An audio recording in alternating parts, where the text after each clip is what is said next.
Hello everyone. तो आज मैं फिर से आ गया हूँ एक नए चैप्टर के साथ जो कि बहुत इंपॉर्टेंट है, which is magnetic effect of electric current. ये एक इम्पॉर्टेंट चैप्टर है विच इज़ ऑफ 4 या 5 मार्क्स का है ये एमपी बोर्ड में। देखो, मैं स्पेशली एमपी बोर्ड के लिए ही पढ़ा रहा हूँ बिकॉज मैं भी एमपी बोर्ड से ही पढ़ा हूँ। सो चलो स्टार्ट करते हैं बिना टाइम वेस्ट करते हुए। स्टार्ट करने से पहले प्लीज़ आप इससे पहले जो वीडियोस बनाए हैं वो भी देख लीजिएगा। एंड मैं बोर्ड से पहले सारे सिलेबस का, मैथ्स को छोड़कर साइंस एंड सोशल के पूरे सिलेबस का रिवीजन करवा दूंगा। सो हम लोग स्टार्ट करने वाले हैं आज magnetic effect of electric current which is a chapter of physics. Physics का चैप्टर है magnetic effect of electric current. तो चलो स्टार्ट करते हैं। सबसे पहले हम लोग ये समझते हैं कि एक मैग्नेट होता क्या है। तो a magnet is a material. Magnet एक मटेरियल है जो कि attract object made of iron, निकल और कोबाल्ट। मैग्नेट एक ऐसा मटेरियल है जो कि कुछ ऑब्जेक्ट्स को अपनी तरफ खींचता है, अट्रैक्ट करता है, जो कि आयरन, निकल या कोबाल्ट से बने होते हैं। और मैग्नेट एक रीजन प्रोड्यूस करता है मैग्नेटिक फोर्स के अराउंड, जो कि फेल्ट हो सकता है। मतलब उस चीज़ को कहते हैं मैग्नेटिज्म। मैग्नेटिज्म क्या है? तो magnetism is a property of a material. देखो, मटेरियल्स की बहुत सारी प्रॉपर्टीज़ होती हैं, उनमें से एक प्रॉपर्टी है मैग्नेटिज्म। और इस प्रॉपर्टी में क्या होता है कि एक प्रॉपर्टी है मटेरियल की टू अट्रैक्ट और रेपल अदर मटेरियल। मतलब जो दूसरा मटेरियल है या तो वो उसे अपनी तरफ खींचेगा या अपने से दूर भगाएगा। और ये क्यों होता है? Because of two reason. पहला, every material, everything in this universe have a ion, either positive और निगेटिव। और दूसरा, मैग्नेट जो होता है एक मैग्नेटिक फील्ड लाइन जनरेट करता है। उसके बारे में अभी हम आगे पढ़ेंगे। मैग्नेट में 2 पोल्स होते हैं, 2 poles, north pole and south pole. और एक और चीज़, अगर एक मैग्नेट फ्रीली एयर पे सस्पेंडेड है, बार मैग्नेट मेनली, तो वो हमेशा अपने पोल्स को नॉर्थ और साउथ डायरेक्शन में रख लेगा। इसी तरीके से कंपास भी वर्क करता है। बार मैग्नेट आपने वैसे बचपन में पढ़ा ही होगा जब आप छोटी क्लासेस में थे, बट मैं फिर भी बता देता हूँ कि बार मैग्नेट एक रेक्टेंगुलर पीस ऑफ मटेरियल होता है जो कि यूजुअली आयरन और स्टील से बना होता है, जिसके पास परमानेंट मैग्नेटिज्म होता है। और उसके भी 2 पोल होते हैं, नॉर्थ एंड साउथ। जितने भी मैग्नेट होते हैं सबके 2 पोल होते ही हैं, which are north and south. अब मैग्नेटिक कंपास क्या है? कई बार ये आ सकता है एमसीक्यू में भी, कई बार ऐसे सवाल आ जाते हैं नॉर्थ साउथ के। और if a bar magnet is suspended freely where it will turn, ऐसे सवाल एमसीक्यूज़ में आ जाते हैं, इसलिए मैं पढ़ा रहा हूँ। एंड सबसे पहले ये आपको मैं बेसिक बता रहा हूँ, बिकॉज अगर पेपर में आएगा तो ये नहीं आएगा what is bar magnet, what is magnetic compass. ये बेसिक है, ये आपको समझना पड़ेगा, तब आप आगे का जो चैप्टर है वो अच्छे से समझ पाएंगे। तो a magnetic compass is a small magnet. जो मैग्नेटिक कंपास होता है वो स्मॉल मैग्नेट होता है in form of needle. Magnetic compass में एक नीडल होती है, वो नीडल मैग्नेट ही होती है जो कि फ्रीली छोड़ी जाती है, जिससे वो हॉरिजॉन्टल प्लेन में रोटेट करे। जिसके कारण क्या होता है, अभी मैंने आपको बताया कि जैसे मान लो ये मैग्नेटिक कंपास की नीडल है नॉर्थ साउथ, इधर ये ईस्ट डायरेक्शन है, इधर ये वेस्ट डायरेक्शन। ओके, ये मैग्नेटिक कंपास है, ये मैग्नेटिक कंपास है, ठीक है। तो जब भी ये नीडल फ्रीली छोड़ी जाएगी तो ये ऑलवेज नॉर्थ साउथ डायरेक्शन में ही लाई करेगी, ईस्ट वेस्ट डायरेक्शन में नहीं करेगी, ऐसी टेढ़ी नहीं करेगी। नो, सिर्फ नॉर्थ साउथ डायरेक्शन में ही लाई करेगी। ये समझ में आया? मतलब एक मैग्नेट की जो नीडल होती है वो हमेशा नॉर्थ साउथ डायरेक्शन में ही लाया करती है, उधर ही घूमती है। और जो नीडल, यही मैंने बताया, line itself in the magnetic field line north and of the middle toward the north and direction of the magnetic field. ये चीज़ मैंने आपको बता दी। एंड उसके बाद मैग्नेटिक फील्ड क्या होता है, मैग्नेटिक फील्ड क्या, लाइंस क्या हो सकती है और इनकी कुछ प्रॉपर्टीज़ होती है। ये प्रॉपर्टी बहुत इंपॉर्टेंट है, मैं भी आपको बताऊंगा, बहुत ज़्यादा इम्पॉर्टेंट है। मैग्नेटिक फील्ड क्या होता है? तो magnetic field is the region एक ऐसा एरिया है जो कि सराउंड कर रहा है एक मैग्नेट को, in which the force of the magnet can be detected, जिसमें मैग्नेट की फोर्स का पता लगाया जा सके, उसे हम कहते हैं मैग्नेटिक फील्ड। और मैग्नेटिक फील्ड लाइन क्या होता है? तो magnetic field lines are imaginary line, ऐसी कोई चीज़ रियलिटी में नहीं होती है, एक इमेजिनरी लाइन होती है जो कि रिप्रेजेंट करने के लिए इस्तेमाल होती है the magnetic field around the bar magnet. मतलब जैसे ये मैग्नेटिक फील्ड है, इसको रिप्रेजेंट करने के लिए इस्तेमाल होती है मैग्नेटिक फील्ड लाइन। समझ में आया? तो यही है मैग्नेटिक फील्ड लाइन। और magnetic field line is also the path along with the north pole of the compass needle moves inside the magnetic field. ये मैग्नेटिक फील्ड लाइन के कारण ये जो कंपास है वो घूम पाता है, ऐसा कह रहा है वो सिंपली। एंड हाँ, ये बहुत इंपॉर्टेंट चीज़ है दैट अगर एक बार मैग्नेट है, अज्यूम, देखो अगर ये बार मैग्नेट एक मैं बनाता हूँ, मान लो ये एक बार मैग्नेट है, ओके, ये उसका नॉर्थ पोल है, ये साउथ पोल है, कुछ ऐसा मैग्नेट की मैं बात कर रहा हूँ। तो उसके अंदर से मैग्नेटिक फील्ड लाइन कुछ ऐसी होगी एंड कुछ ऐसी होगी। अब ये डायग्राम देख के आपको क्या समझ में आ रहा है? इससे आपको ये समझ में आना चाहिए कि जो बार मैग्नेट के अंदर magnetic field line south to north जाती है और बाहर नॉर्थ टू साउथ, जिससे वो पूरा एक सर्कल कंप्लीट कर लेती है। कंप्लीट सर्कल कर रही है, ये देखो, देखो यहाँ पे समझो तुम, ये अंदर ये साउथ से नॉर्थ गई एंड बाहर नॉर्थ से साउथ, अंदर ये साउथ से नॉर्थ गई और बाहर नॉर्थ से साउथ। यही मैं समझा रहा हूँ आपको, होप आप समझ गए होंगे। तो ये चीज़ आपको याद रखनी है, ये बहुत ज़्यादा इंपॉर्टेंट है, ये आपको एमसीक्यू में बहुत बार फ्रिक्वेंटली पीवाईक्यूज़ में पूछा गया है।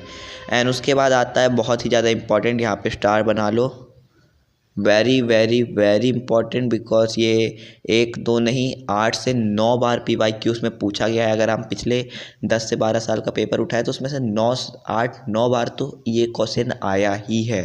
And there is a high probability कि ये 2026 में आएगा, 2026 में आने की इसकी प्रोबेबिलिटी बहुत हाई है ना। तो हाँ, तो चलो हम लोग इसकी प्रॉपर्टीज़ को पढ़ लेते हैं।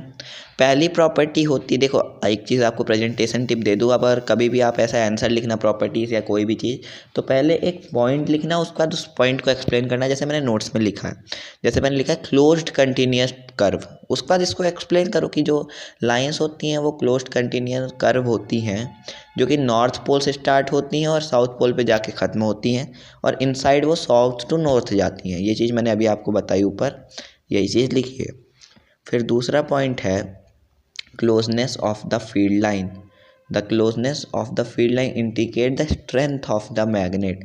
अब ये मैंने बताया। अब ये बताइए कि अगर एक बार मैग्नेट है तो सबसे ज़्यादा वो कहाँ पे उसकी स्ट्रेंथ होगी?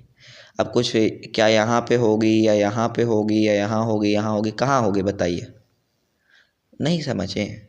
देखो अगर एक लाइन है, मान लो ये है, ठीक है, उसके बाद दूसरी लाइन है, ये है, तीसरी लाइन है, ये है, तो सबसे ज़्यादा स्ट्रेंथ तो एंड ऑफ द मैग्नेट में होगी ना, बिकॉज यहाँ पे लाइन सबसे ज़्यादा पास है।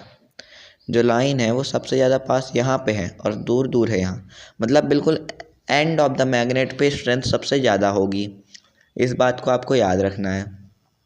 और क्या होती है कि उसकी प्रॉपर्टीज़ में क्या आता है कि जो बार मैग्नेट की मैग्नेटिक फील्ड होती हैं या फिर किसी भी मैग्नेट की मैग्नेटिक फील्ड होती हैं, वो कभी इंटरसेक्ट नहीं करती एक दूसरे को। क्यों नहीं करती वो मैं बताता हूँ। देखो अगर वो इंटरसेक्ट कर देंगी, if they did intersect, the compass will point 2 direction in the same time which is not possible, possible ही नहीं है, इसलिए वो इंटरसेक्ट नहीं करती हैं।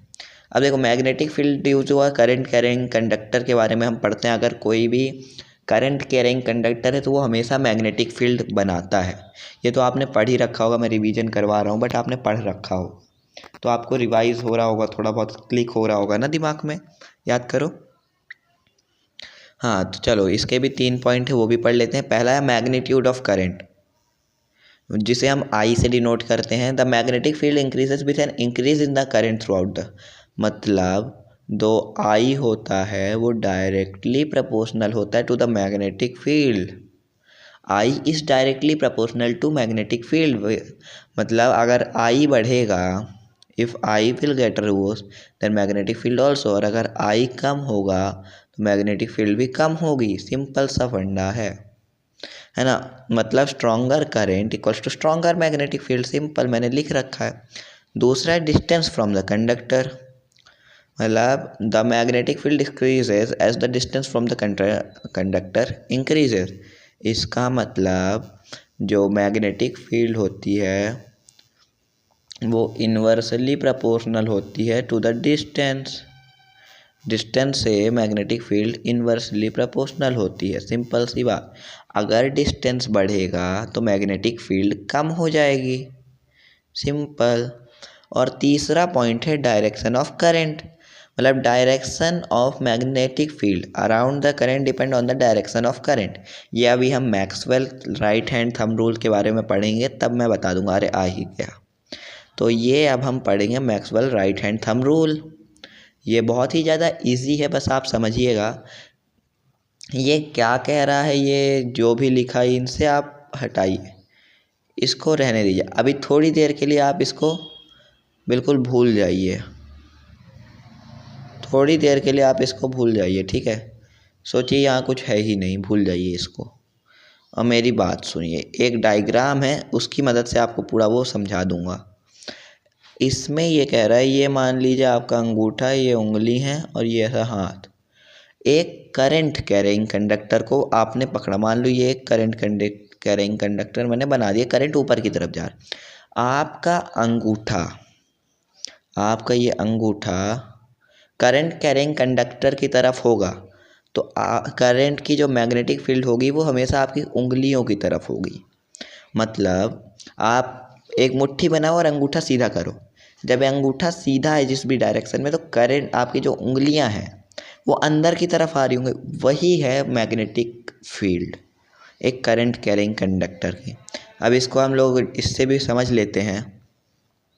देखो, if a current carrying straight conductor is imagine to be held in a right hand such that the thumb points in the direction of current, मतलब जो थंब है वो करंट की डायरेक्शन में पॉइंट कर रहा है।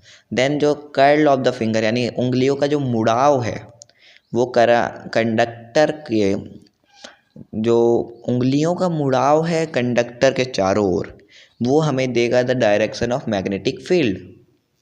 सिंपल है, कोई रॉकेट साइंस नहीं। समझ आया तो बोलो आया।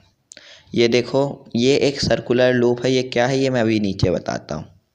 तो magnetic field due to a current through a circular loop, ये एक और नया टॉपिक आ गया है अपना। सर्कुलर लूप मतलब पहले आप समझ लो, this is the circular loop, कि ये जो करंट है this will be like this this this and this will be also like this.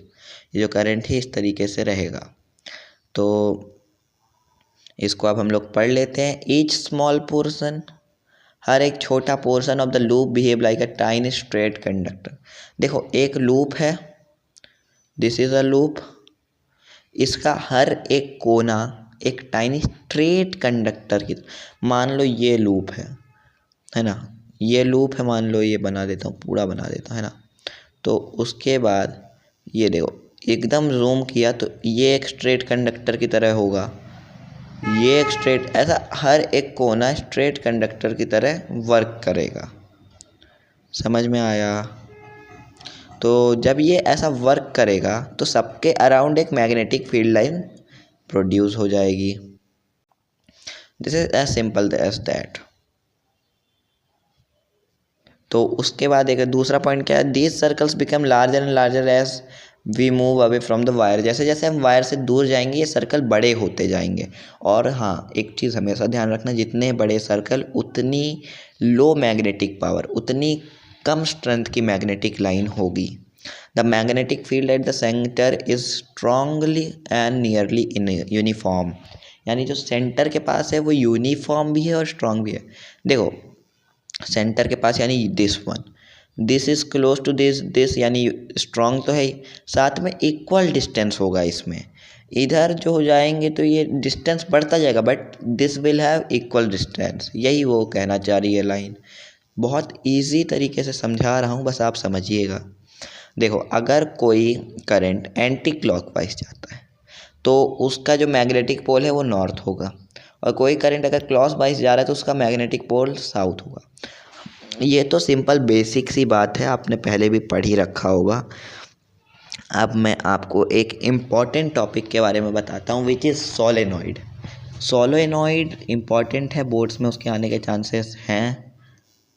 एक स्टार मार्क कर लो यहाँ पे, सोलेनॉइड पे आगे एक स्टार मार्क कर लो क्योंकि ये इम्पॉर्टेंट है ना। तो सोलेनॉइड क्या होता है? सोलेनॉइड, आपने अच्छा ये बताओ, आपने इलेक्ट्रोमैग्नेट के बारे में देखा है, सुना है? बस समझ लो सोलेनॉइड भी वही है, एक टाइप का इलेक्ट्रोमैग्नेट है, बस उसमें थोड़ा सा डिफरेंस है, वो मैं आपको बता देता हूँ। A solenoid is a coil of many circular turns. बहुत सारे सर्कुलर टर्न्स की एक कॉइल होती है, जैसा कॉपर वायर लपेटते थे ना इलेक्ट्रोमैग्नेट में, बस वही चीज़ है।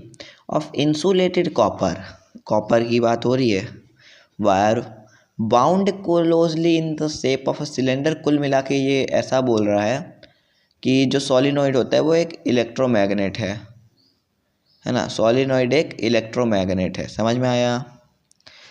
ये सिंपल सी इसकी यही बात है कि सोलिनॉइड एक इलेक्ट्रोमैग्नेट है। अब magnetic field pattern of solenoid is important. देखो, the pattern of magnetic field line around the current carrying solenoid is similar to that of a bar magnet. जो बार मैग्नेट होता है उसी की तरह फील्ड लाइन होती है मैं इसकी, और बार मैग्नेट की कैसी होती है वो मैंने आपको ऐसा बता ही दिया है अभी। वन एंड एक्ट ऐसा, ये तो सिंपल है हर मैग्नेट में। Each magnet in the earth have this property and most matter in the earth are this property. Inside solenoid the magnetic field lines are straight, parallel and close to each other. ये point important है, इसको याद कर लीजिएगा, लिख लीजिएगा। आप notes बना रहे हो तो बना लीजिएगा, उसमें इसको अच्छे से लिखिएगा, इसमें क्वेश्चन आता है। Showing that the field is strong and uniform. हर जो लाइन होती है इनसाइड द सोलेनॉइड स्ट्रेट होती है, पैरेलल होती है, साथ में एक दूसरे के पास होती है। मतलब एक दूसरे के पास है मतलब स्ट्रेट, वो स्ट्रॉन्ग है। स्ट्रेट एंड पैरेलल है मतलब यूनिफॉर्म है, सिंपल। यही तो वो कहना चाहता है। बहुत बेसिक से समझा रहा हूँ आपको, आप समझने का ट्राई कीजिएगा। Factor on which magnetic field of solenoid depends. कुछ ऐसे फैक्टर्स हैं जिनसे मैं सोलेनॉइड की जो मैग्नेटिक फील्ड है वो डिफाइन करती। पहला factor number of turns in the solenoid, मतलब सोलेनॉइड आपको पता है ना कैसा है। Solenoid is just like this is copper wire, and ये जो बीच में है ये कोई भी आयरन, कोई भी मेटल हो सकता है, दैट इज सोलेनॉइड। अभी मैंने नीचे ये भी बता रखा है why this act as a bar magnet, वो बहुत ज़्यादा इंपॉर्टेंट है। तो number of turns in the solenoid, देखो number of turns is directly proportional to stronger field. इस चीज़ को आप समझ लो, जितनी ज़्यादा टर्न्स होंगी उतनी स्ट्रॉन्ग फील्ड होगी, जितनी कम टर्न्स होंगी उतनी कम स्ट्रॉन्ग फील्ड होगी। क्या बोला मैंने? जितनी ज़्यादा टर्न्स होंगी उतनी ज़्यादा स्ट्रॉन्गर फील्ड होगी, और जितनी कम टर्न होंगी उतनी कम स्ट्रॉन्गर फील्ड होगी। और जो करंट होता है सोलिनॉइड के, उसके ऊपर भी उसकी जो मैग्नेटिक फील्ड है वो डिपेंड करती है। देखो यहाँ पे फिर से आई, यानी आई यहाँ पे करंट के लिए is directly proportional to stronger field line. जो आई होता है वो डायरेक्टली प्रोपोर्शनल होता है स्ट्रॉन्गर फील्ड लाइन के। और nature of core material inside the solenoid, देखो सॉफ्ट आयरन कोर स्ट्रेंथ ज़्यादा होगी। ये क्या होता है इसको समझने की ज़्यादा ज़रूरत नहीं, बट इस चीज़ को अच्छे से याद कर लीजिए कि सॉफ्ट आयरन कोर सोलिनॉइड के अंदर यूज़ होता है। सॉफ्ट आयरन कोर सोलिनॉइड के अंदर यूज़ होता है, इस चीज़ को अच्छे से याद कर लीजिएगा आप। तो चलो अब ये पढ़ते हैं कि why a solenoid acts as a bar magnet. तो इसके कुछ पॉइंट्स हैं जो कि मैं आपको एक चीज़ बता दूं कि ये 4 मार्कर क्वेश्चन है, 4 मार्कर क्वेश्चन है ये, है ना। और इम्पॉर्टेंट क्वेश्चन है तो इसको उसी तरीके से पढ़िएगा इम्पोर्टेंस दे करके। देखो अब सिंपल शब्दों में समझाता हूँ, पहले एक बार ये पढ़ लेते फिर समझाता हूँ। Current carrying solenoid produces a magnetic field pattern similar to that of a bar magnet. One end of the solenoid behaves as a north pole and other as a south pole. The magnetic field line nevertheless are nearly parallel and uniform, in that the field is strong and similar to bar magnet. The polarity of the solenoid depend on the direction of current through it. बस complex चीज़ें हैं, नहीं समझ में आ रहा है मैं समझाता हूँ, सिंपल तरीके से समझाता हूँ, ठीक है। समझना, मान लो ये एक बार मैग्नेट है और मान लो ये एक सोलेनॉइड है। अभी बॉक्स बना देता हूँ, बस ये बॉक्स होता नहीं है बट आपकी इमेजिनेशन के लिए, आपको समझाने के लिए बना देता हूँ। ये मान लो ये बार मैग्नेट है, इसका ये एंड है नॉर्थ, ये एंड है साउथ, इसका ये एंड है नॉर्थ, ये एंड है साउथ। अब इसमें ये पूछा है कि वाई डज अब solenoid acts as a bar magnet, क्यों एक्ट करता है। मैंने आपको अभी ऊपर बताया कि मैग्नेटिक फील्ड लाइन दोनों में सेम होती हैं। अब इसमें ऐसा बोल, दूसरा पॉइंट क्या लिखिए कि इसमें भी नॉर्थ पोल होता है, इसमें भी नॉर्थ पोल होता है, इसमें भी साउथ पोल होता है, इसमें भी साउथ पोल होता है। तो ये जो पोल्स होते हैं दोनों में होते हैं, जिसके कारण ये जैसा एक्ट कर रहा है वैसा ही ये भी एक्ट कर रहा है ना। तो ये हो गई पोल की बात। उसके बाद और क्या पॉइंट लिखेंगे, देखिए इसमें लिखा हुआ है magnetic field inside the solenoid are nearly parallel and uniform. यानी समझिएगा, जो मैग्नेटिक फील्ड होती हैं इसके अंदर ये पैरेलल होती हैं एक दूसरे के और यूनिफॉर्म होती है, मतलब इक्वल डिस्टेंस पे होती हैं, है ना। पैरेलल होती है प्लस यूनिफॉर्म होती है, और ऐसी सेम चीज़ यहाँ भी होती है। Inside the bar magnet the field lines are parallel and uniform, ये आपको समझना पड़ेगा। और हाँ, एक और मेन चीज़, पोलैरिटी ऑफ सोलेनॉइड, ये नया वर्ड है इसे मैं बताता हूँ। पोलैरिटी ऑफ सोलेनॉइड नॉर्थ और south depend on the direction of current through it. मतलब देखो इसका नॉर्थ साउथ हमेशा फिक्स है, ये चेंज नहीं होगा, बट इसमें चेंज हो सकता है। अगर करंट इधर से आ रहा है तो ये है, करंट इधर से जा रहा है तो ये इधर, ये इधर, ऐसा। और पोलैरिटी क्या होती है, तो चलिए मैं पोलैरिटी समझा देता हूँ। Assume this is a magnet, okay. Polarity N ऐसे, ये नॉर्थ पोल है, ये साउथ पोल है मान लीजिए। पोलैरिटी क्या होती है, पोलैरिटी इस मेटल की एबिलिटी होती है, एक एबिलिटी प्रॉपर्टी होती है मैटर की कि अपना पोल्स चेंज कर सके। मतलब ये नॉर्थ है, ये साउथ है, इसमें पोलैरिटी से क्या होगा कि ये अपने पोल्स चेंज कर लेगा, ऊपर वाला नॉर्थ नीचे वाला साउथ। दिस इज़ पोलैरिटी, कुछ नहीं है, बस अपना पोल चेंज करने की एक एबिलिटी है मेटल की। अब इलेक्ट्रोमैग्नेट के बाद में पढ़ते हैं। इलेक्ट्रोमैग्नेट तो आपने पढ़ ही रखा है, इसलिए इसे शॉर्ट में समझाऊंगा, ज़्यादा डीप नहीं ले जाऊंगा। इलेक्ट्रोमैग्नेट एक मैग्नेट होता है, जब सॉफ्ट आयरन प्लेस्ड करा जाता है अंदर एक करंट कैरिंग सोलेनॉइड के, जितनी ज़्यादा स्ट्रांग होगी मैग्नेटिक फील्ड, मतलब देखो जितना ज़्यादा मैग्नेटाइज्ड आयरन कोर अंदर यूज़ किया जाएगा उतनी ही स्ट्रांग होगी उसकी magnetic field. Use of solenoid and electromagnet, क्या यूज़ होता है सोलेनॉइड और इलेक्ट्रोमैग्नेट का, तो वो यूज होते हैं इलेक्ट्रिक बेल्स में, क्रेन्स, मोटर्स में एंड मैग्नेटिक लॉक्स में। Helpful in create control magnetic field in laboratories, है ना। ये चीज़ जो है, सॉरी, ये जो चीज़ है ये थोड़ी इम्पोर्टेंट किस्म की है 2 मार्क्स में, है ना। तो इसको उसी के हिसाब से थोड़ा सा देख लीजिएगा 2 मार्क्स के हिसाब से। एंड उसके बाद हम पढ़ते हैं why is an electromagnet better. देखो परमानेंट मैग्नेट भी होता है, इलेक्ट्रोमैग्नेट भी होता है, बट उसमें इलेक्ट्रोमैग्नेट ज़्यादा बेटर क्यों है, ये सवाल 2019 के बोर्ड में भी आया था। तो थोड़ा सा PYQ की तरह इसे ट्रीट करते हैं। ये 3 मार्कर्स में आया था, कितने में आया था, 3 मार्क्स में आया था, है ना। 3 मार्क्स में ये क्वेश्चन आया था, तो इसे उसी की तरफ पढ़ते हैं। मैंने तो इसमें अबाउट 4-5 पॉइंट्स लिखे हुए हैं, जिससे अगर 4 मार्क्स में भी आए तो कोई दिक्कत ना हो। पहला पॉइंट क्या है, स्ट्रॉन्गर मैग्नेटिक फील्ड। जो इलेक्ट्रोमैग्नेट होता है इसमें स्ट्रॉन्गर मैग्नेटिक फील्ड होती है, क्यों होती है, जितना करंट हम देंगे, जितना ज़्यादा करंट हम देंगे उतनी ज़्यादा स्ट्रॉन्ग मैग्नेटिक फील्ड होगी। क्यों होगी ऐसा, क्योंकि मैंने आपको बताया कि आई जो होता है वो डायरेक्टली प्रोपोर्शनल होता है किससे, मैग्नेटिक फील्ड से। Magnetic field, I directly proportional होता है मैग्नेटिक फील्ड से। तो इससे क्या होगा, इससे ये होगा कि जितना ज़्यादा हम करंट देंगे उतना ही ज़्यादा तेज हमें मैग्नेटिक फील्ड मिलेगी, उतनी स्ट्रॉन्गर मिलेगी।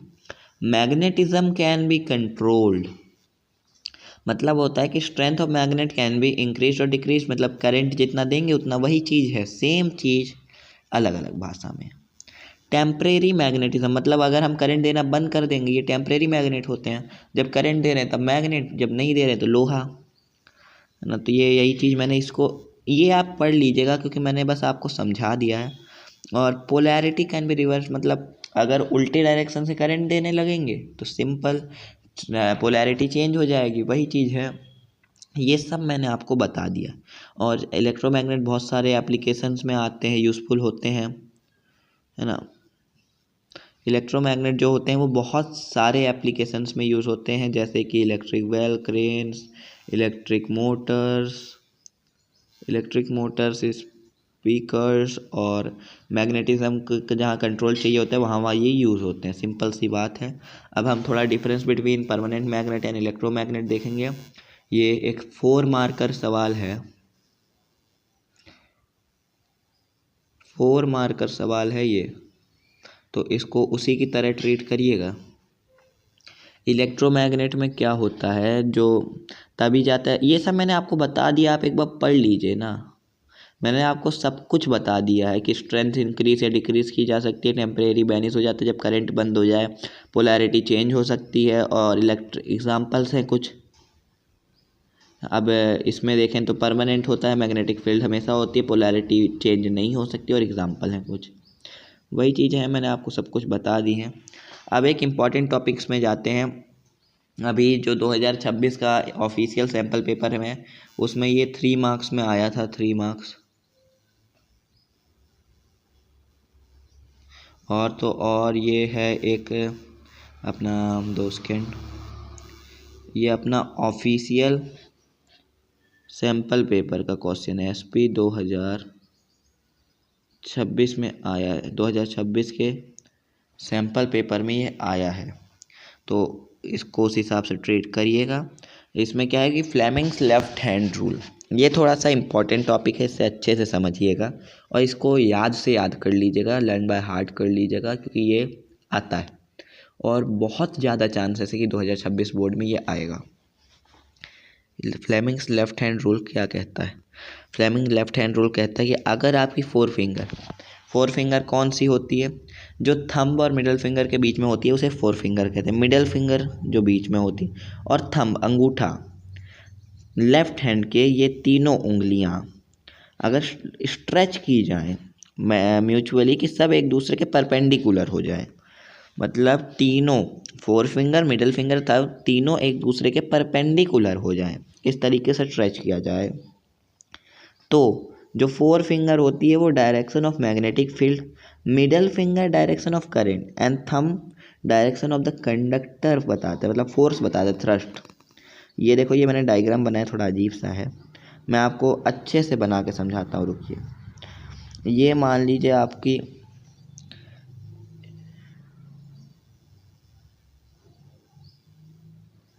ये है, मान लीजिए आपका थंब, ये फोर फिंगर और ये मिडल फिंगर, ठीक है।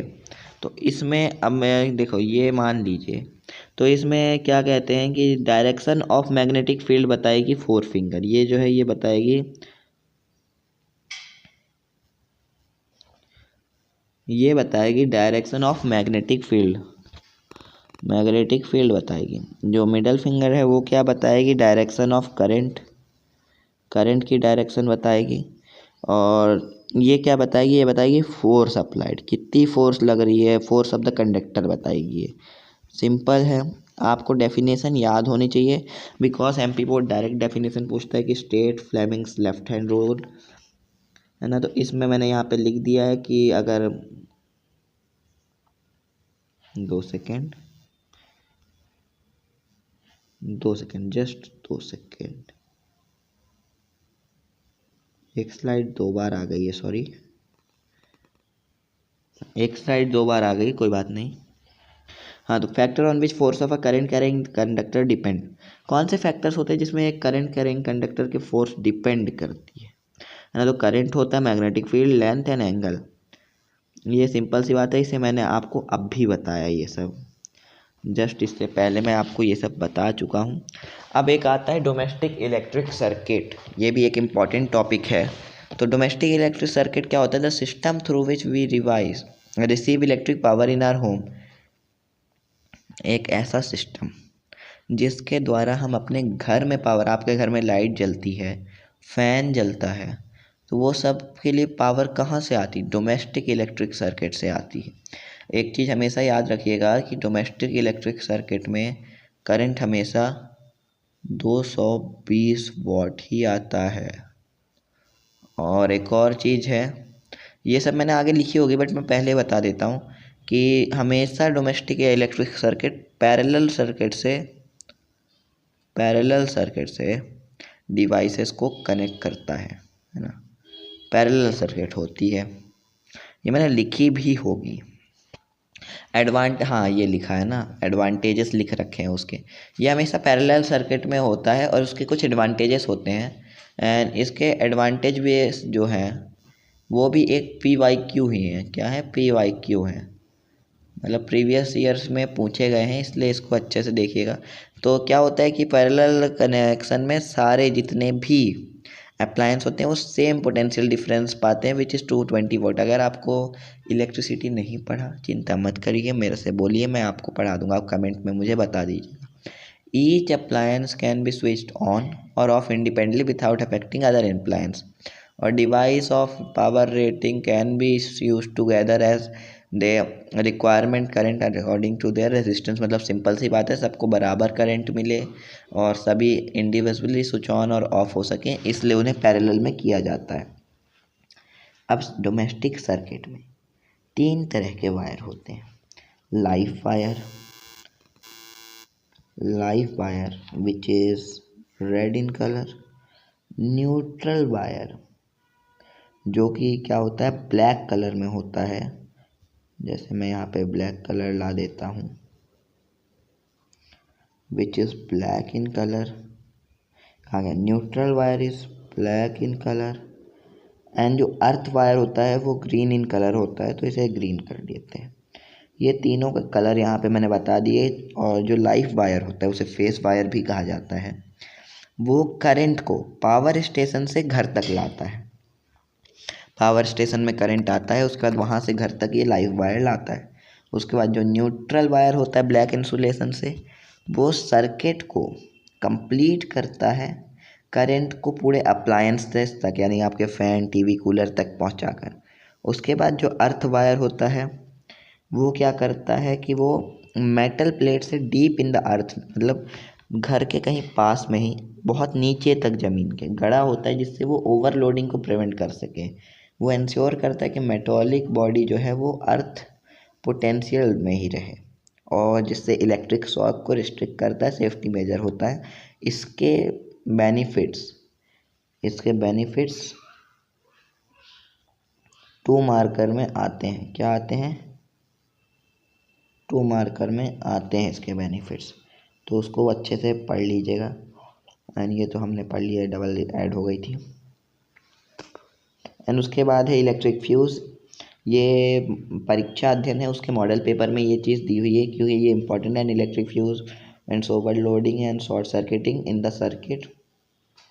देखो ये सब छोड़ो, मैं आपको समझा देता हूँ, सिंपल सी बात।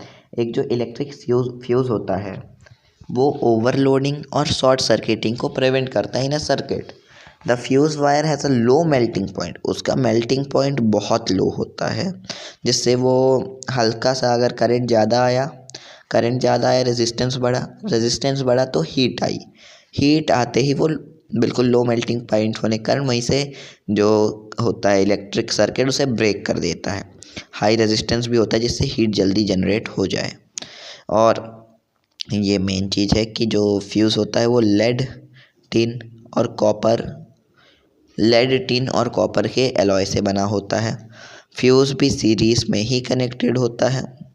वेट अ सेकेंड, फ्यूज़ भी सीरीज़ में ही कनेक्टेड होता है और जब ज़्यादा करंट फ्लो होता है तो फ्यूज़ हीट अप होता है और सर्किट को तोड़ देता है, अप्लायंसेस को बचाते हुए। ये मैंने आपको बता दिया है ना। अब शॉर्ट सर्किट और ओवरलोडिंग क्या होती है? सिंपल सी बात है, आपको मैं बता देता हूँ।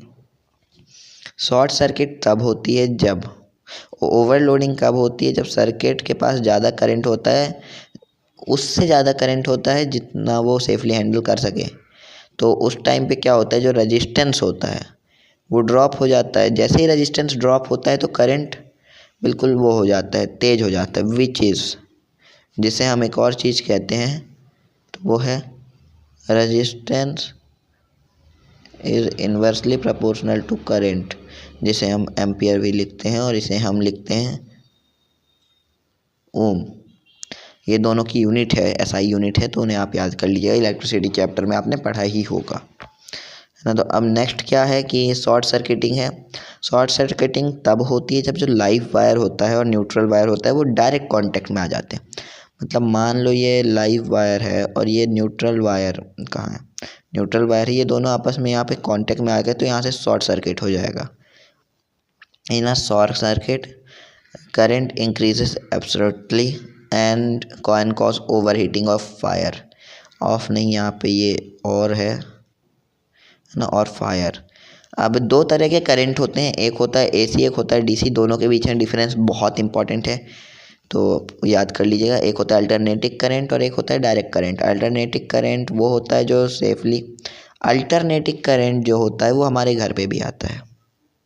अल्टरनेटिव करंट सेफली बहुत लंबे डिस्टेंस पे जा सकता है और उसकी फ्रीक्वेंसी 50 to 60 उसकी फ्रीक्वेंसी होती है, डिपेंडिंग ऑन कंट्री, मतलब जितना जो देश है उसके हिसाब से।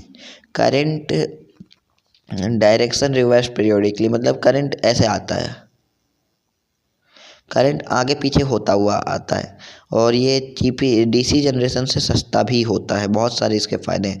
और वहीं डीसी में क्या होता है कि डीसी जो है वो लॉन्ग डिस्टेंस को नहीं ट्रैवल कर पाता, वो पावर अपनी लूज़ कर देता है क्योंकि इसकी फ्रीक्वेंसी 0 होती है। और ये जैसे देखो, वो जो अपना एसी था वो ऐसा ऐसा जा रहा था, ये ऐसा आता है, इसीलिए ये इसकी फ्रीक्वेंसी 0 है, एक्सपेंसिव, और ये महंगा भी है एसी जनरेशन से। That's it for today. आप हमारा जो चैप्टर है ये इलेक्ट्रिसिटी के मैग्नेटिक इफेक्ट, इलेक्ट्रिसिटी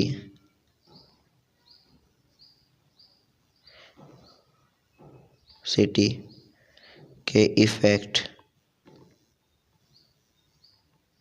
के जो इफेक्ट हमारा चैप्टर है मैग्नेटिक इफेक्ट ऑफ इलेक्ट्रिसिटी, ये हो चुका है।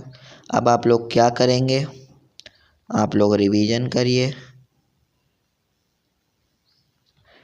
है ना, नोट्स बनाइए, रिवीजन कीजिए, नोट्स बनाइए, थोड़ा बहुत चिल भी कीजिए, थोड़ा बहुत चिल कीजिए, एंड साथ में मुझे लाइक एंड सब्सक्राइब भी कीजिए। ओके, ये सब आप लोग कर लीजिएगा। तब तक मिलते हैं फिर नेक्स्ट चैप्टर के साथ, तब तक के लिए बाय।